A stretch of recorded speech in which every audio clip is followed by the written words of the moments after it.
Are some of the media taking it easy on Joe Biden? That's certainly what President Trump keeps saying. I watched the interview with Sleepy Joe Biden, and he didn't ask questions. You didn't ask questions like that. Read the questions, yes. They were like meant for a child. Those questions were meant for a child. Smiles on faces of reporters, not like you and you. There were smiles on the reporters. What do you think? Take a look at those questions that they asked him. They were not meant for a grown-up. They were meant for a child. He was referring to some of these questions that reporters have asked Biden in Delaware.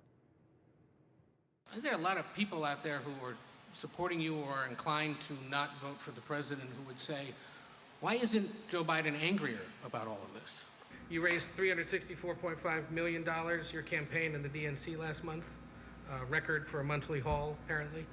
How are you going to spend it? How far are you willing to push the envelope of what's safe in order to get your message out and to be among the voters, speak to them directly? When you hear these remarks, suckers, losers, recoiling from amputees, what does it tell you about President Trump's soul and the life he leads? Also, earlier this month, the Trump campaign pounced on this video of Biden appearing to queue up answers on a teleprompter screen after a supporter asked him about labor rights. What will your administration do to help them give him that chance? Thank you.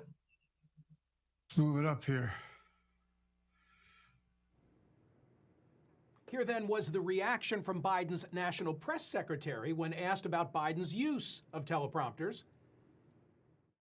Has Joe Biden ever used a teleprompter during local interviews or to answer Q&A with supporters? Brett, we are not going to engage. This is straight from the Trump campaign. But yeah, they're using it. Well, you have an answer, yes or no. Brett, they talk about it every day because they don't have a coherent argument for why Donald Trump deserves re-election, deserves 4 more years. We know that he lied to the American people. We know that he has not shown leadership during this crisis, and they are desperate to throw anything they can against the wall to try to distract from that fact. I understand, but you can't answer the question.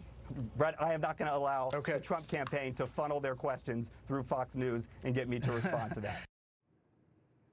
The Dispatch editor-in-chief, Jonah Goldberg, responded to that interview this way, quote, just watched Bret Baier's Ducklow grilling. Seems like a textbook example of the sloppiness that mainstream media kid glove treatment fosters.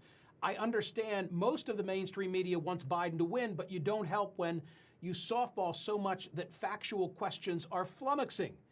Joining me now is Edward Isaac Dovere. He's a staff writer for The Atlantic, host of The Ticket podcast.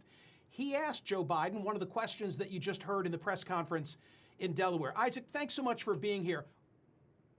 Is it fair to do a split screen and say, well, here's the way in which President Trump is being questioned, here's the way in which Vice President Biden is being questioned by the media? Sure, it's fair, and I think it's telling in a lot of ways. Why did you lie to the American people, and why should we trust what you have to say now? Such a terrible question, and the phraseology. I didn't lie. What I said is we have to be calm, we can't be panicked. And your question, the way you phrase that is such a disgrace. It's a disgrace to ABC television network, it's a disgrace to your employer, and that's the answer.